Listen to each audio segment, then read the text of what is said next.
नमस्कार, बहुत स्वागत है खबर फास्ट में। मैं हूं आपके साथ हेमंत। चलिए गौर करते हैं खबरों पर। सारंगढ़ बिलाईगढ़ जिले के सरिया पुलिस ने 15 लीटर अवैध महुआ शराब के साथ एक आरोपी को गिरफ्तार किया है। पुलिस ने आरोपी के खिलाफ 34(2) के तहत मामला दर्ज कर न्यायिक रिमांड पर भेज दिया है।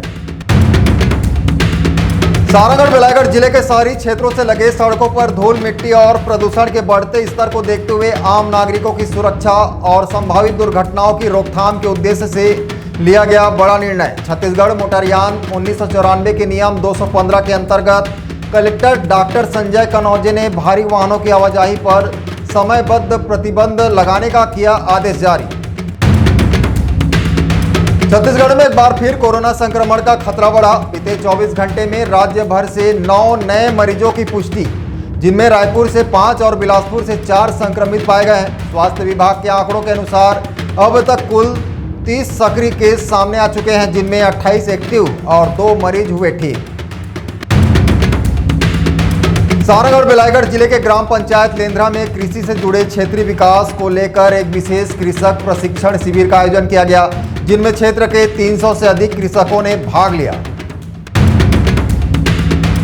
बिलासपुर जिले के बिल्हा थाना क्षेत्र के केसला गांव से एक दिल दहला देने वाली घटना सामने आई है। गांव के एक घर में एक बुजुर्ग दंपति संदिग्ध हालतों में मृत पाए गए। महिला का शव खून से सना हुआ बिस्तर पर मिला, जबकि पति का शव घर के भीतर फांसी के फंदे पर लटका हुआ मिला।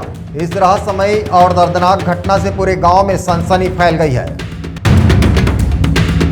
जांजगीर चांपा जिले के सूर्यनारायण स्थित महानदी के बाबा घाट में आपदा प्रबंधन और राहत कार्यों को लेकर शुक्रवार को मॉक ड्रिल का आयोजन किया गया। इस मॉक ड्रिल के जरिए बाढ़ जैसी आपदा की स्थिति में राहत एवं बचाव कार्यों की तैयारी का अभ्यास किया गया। इस दौरान जिले के कलेक्टर और एसपी ने मौके पर पहुंचकर तैयारियों का समीक्षण किया और पूरी गतिविधियों का जायजा लिया।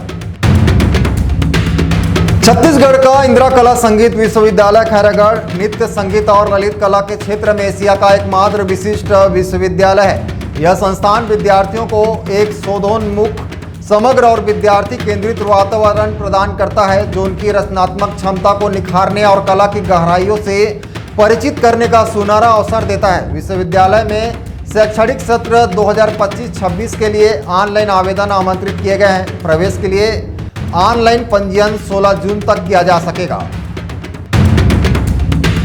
छत्तीसगढ़ शासन के शासकीय कार्यों में अनियमितता को लेकर एक बड़ी कार्रवाई की गई है। महासमुंद जिले के प्रभारी जिला आबकारी अधिकारी निशित कुमार कोष्टी को तत्काल प्रभाव से निलंबित कर दिया गया है।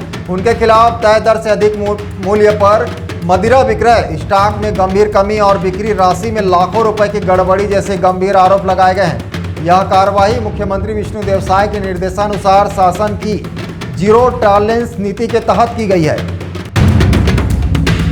कोंडागांव में एंटी करप्शन ब्यूरो ने प्रभारी तहसीलदार दिनेश सिंह ठाकुर को 15,000 की रिश्वत लेते पकड़ा है। एसीबी की टीम ने आरोपी के खिलाफ भ्रष्टाचार निवारण अधिनियम की धाराओं के तहत केस दर्ज कर आगे की कार्रवाई कर रही है। छत्तीसगढ़ के अंबिकापुर में हत्या का सनसनीखेज मामला सामने आया है। यहां बड़े भाई ने शराब को लेकर हुए विवाद में अपने छोटे भाई की चाकू से गला रेतकर हत्या कर दी। यह सनसनीखेज वारदात शहर के बीचों बीच स्थित कला केंद्र ग्राउंड में हुई, जिससे पूरे इलाके में हड़कंप मच गया। मामला कोतवाली थाना क्षेत्र का है। ऐसे ही और भी खबरों को देखने के लिए बने रहे हमारे साथ। देखते रहिए ACN 24। नमस्कार।